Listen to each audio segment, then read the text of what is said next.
There is so much going on with this deal book summit thing that's going on from the New York Times. Basically, Disney CEO Bob Iger has responded to the whole get woke go broke thing, and that Disney has an agenda. Now this is all platitudes, guys. This is all absolute platitudes. This is meaningless. This guy is a politician. I mean, he's not, but he might as well be. So don't believe a word he says, alright? You'd be very naive to believe a word he says here. But, you know, it's interesting to cover nonetheless. So he's responded to claims that Disney has a woke agenda. And he also comments on sequels, which is, you know, a sideline to this video. But it was a Q&A session with Andrew Ross Sorkin. And his... basically touched on his thoughts about the company's over-reliance on sequels, the need to move forward, move away from storytelling that just takes a backseat to a woke agenda, which, I mean, we see all the time in basically everything now. I mean, Doctor Who, for instance, for instance, that whole recent episode, The Star Beast, was agenda first, messaging first, story second. What stuff can we insert into this episode? That was what it was. And then, we'll build a story around that. Nonsense. So, this was shared over on X, Twitter. Discussing Film shared it, but it's from Sherman4949. It says, Bob Iger says creators at Disney have lost sight of what their jobs should be. Entertain first, not messages. He then would add that stories infused with positive messages for the world can be great, but that it shouldn't be the primary job. No, it shouldn't be the primary job of these bloody movies. Of course it shouldn't, for goodness sake, but it is. That's what you're doing. That's what these stories are all about. And this is all nonsense. This is all platitudes. You wait, guys. Just you wait to see what's going to be greenlit next. They don't give a toss. They're drowning in that ESG money. They just got all of it. They don't care. They could not care less. This is like, I don't know. This is just political nonsense. It's just backpedaling nonsense. It's never going to go anywhere. It's like telling me there's a crisis for homeless or something like that, and then just I don't know, giving homes away to people randomly, but not the homeless. I mean, it's just all nonsense. It just doesn't make any sense.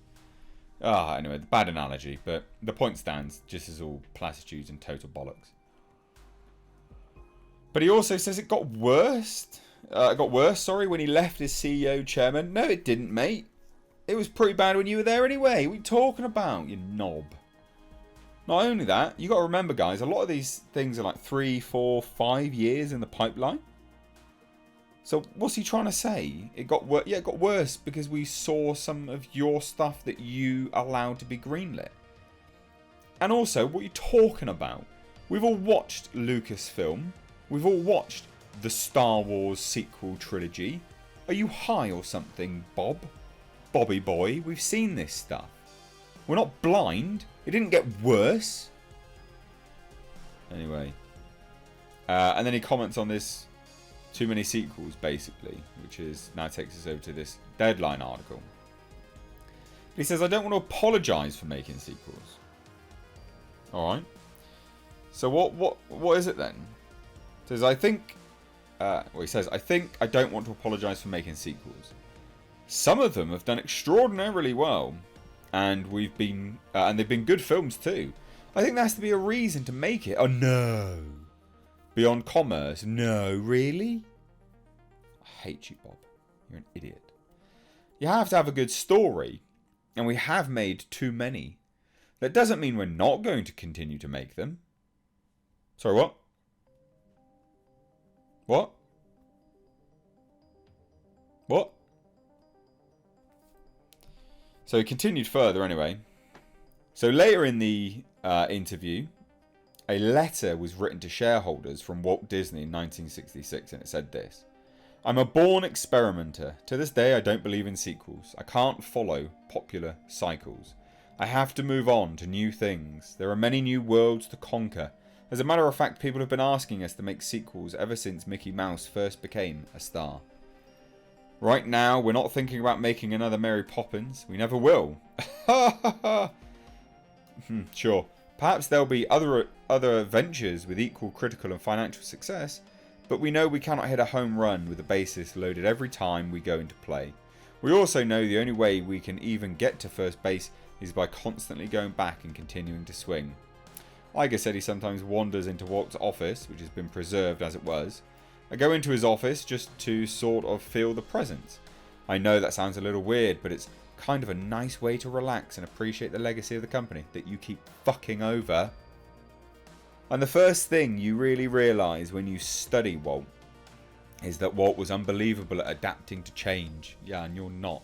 Firstly, he loved technology. He loved to use technology, and he also knew that the world was not a static place. So he acknowledged that things had taken a turn, and promised, as he had been doing, that Disney will be stressing quality over quantity after the Marvels, Indiana Jones, all these kind of things. So he says this: I'm not sure another studio will ever achieve some of the numbers that we achieved. I mean, we got to the point where if a film didn't do $1 billion in global box office, we were disappointed. That's an unbelievably high standard. Oh, sorry. So you're saying something I've been saying for a while, that if it doesn't do $1 billion, it's a failure in their eyes. Oh, ye have little faith in the comments. I was right. Straight from the horse's mouth. I've been very public about it, saying, and I would say right now, my number one priority is to help the studio turn around creatively. Mate, you're creatively bankrupt. This is all platitudes. The agenda will continue. It's all nonsense. Of course it is. This stuff will continue and continue and, yeah, continue. And of course it will continue. More and more and more and more and more and more and more and more. And this is all absolute nonsense. Nelson Peltz, please. Get some board seats and just take over this, because it's on a downward spiral.